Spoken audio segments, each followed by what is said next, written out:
Prime Minister, thank you so much for taking the time to join us. We really appreciate it. Let's start with there. You say the name Mossad, Shin Bet, Israeli intelligence, and in some circles, it sparks fear, in other circles, admiration. As we said, Israel has not publicly taken responsibility for these communication attacks inside of Lebanon, seemingly on Hezbollah militants. But if Mossad was behind this, as has been speculated, do you think this is going to likely be part of a bigger plan? Is Mossad a one-and-done group, or is this something that would likely have more plans in the works?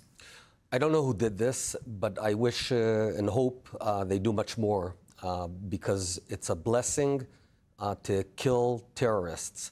And the more terrorists dead, the better the world is for that. My understanding from the media is that this was an incredibly targeted attack on Hezbollah terrorists. And I just want to set the stage and the frame. For the past year, 11 months actually, Hezbollah, totally unprovoked, has nothing to do with Gaza. It's a whole different area, has shot over 8,000 rockets on Israeli citizens, has murdered several dozen of them, including 12 children who were playing soccer.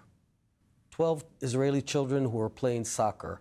So they're doing everything they can to indiscriminately kill civilians. Whoever is behind this clearly did the opposite, did everything possible to, in a very targeted way, to kill only terrorists. And in that sense, whoever did this, I just hope they do much more.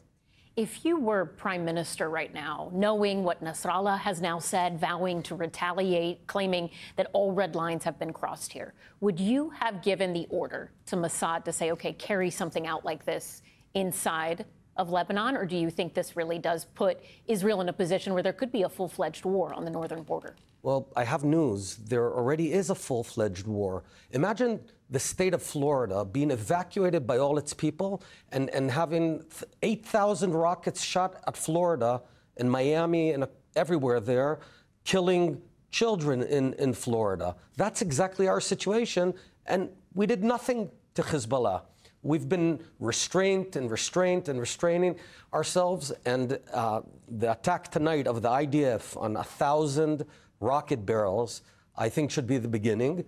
But we need to hit Hezbollah, push them away from our border, and defend our people. If anything, this is way, way too late, attacking these rocket barrels tonight. And Keir Simmons was there in Lebanon reporting on this alleged assassination attempt that Israel says they have foiled. I understand your name was included in that list. What could you tell us about it? Well, as was publicized, Iran was trying to murder me.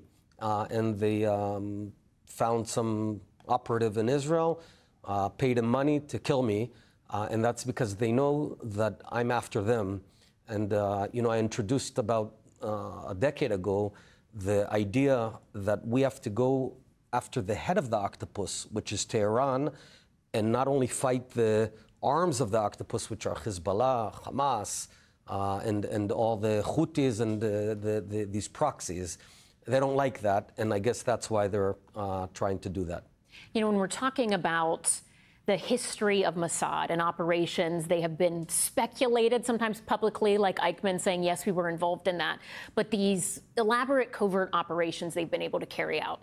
I remember being in Israel in the days after October 7th on the border with Gaza, and looking at the numbers of the hostages and thinking, well, if anybody could go in and find them and pull them out really fast, it'd be Mossad. I saw what they did with Eichmann, and I feel like a lot of people were saying that. Go in, get them, it'll be over quickly. When you look at what has happened with the hostages, how many are still there now, the protests that the families have had in recent days in particular, do you think that enough is being done at this point in time? Are the right moves being made to get the remaining hostages back home? We have to bring the hostages home. They were kidnapped from their beds in the morning of a Sabbath, and they're being held in horrible conditions and executed by Hamas point blank. This is just a horrible thing. And we need to be bringing them home with applying tremendous military pressure on Hamas while being able to bring him home. I also want to tell you something about Hezbollah, though. I think American viewers may have forgotten, but Hezbollah murdered 241 American Marines. This is the same Hezbollah that's been hit over the past several days. And again, talking about this attack tonight of our Air Force on them, Israel is doing the work of the world to fight the most horrible and savage terrorists on earth. And we do hope that people will appreciate it, back us, and certainly not boycott us or censor us in any way. If you were in office, would you have done things inside of Gaza differently than Netanyahu has now? Look, I don't want to criticize the government. Obviously, we're different people. I think this war has been dragged on way too long. I believe Israel should conduct wars that are high intensity but short in time. The attrition approach of dragging it strategy, I don't think it's the right strategy. I would go harder, stronger, faster. And before we let you go, I have to ask, in Israeli media, it has been reported that you're possibly considering getting back into politics, maybe challenging Prime Minister Netanyahu to return to that office. Is that true? I've not made a decision. I'll come to this show, Ellison, and let you know. I will say the following, that the only thing I care about, two things, are my family and my nation. That's all I care about in life. And if I need to sweep the floor for my country, I'll do it, and I'll be at any place that I need to be to help my country out of this terrible crisis. Lots of people are in pain now.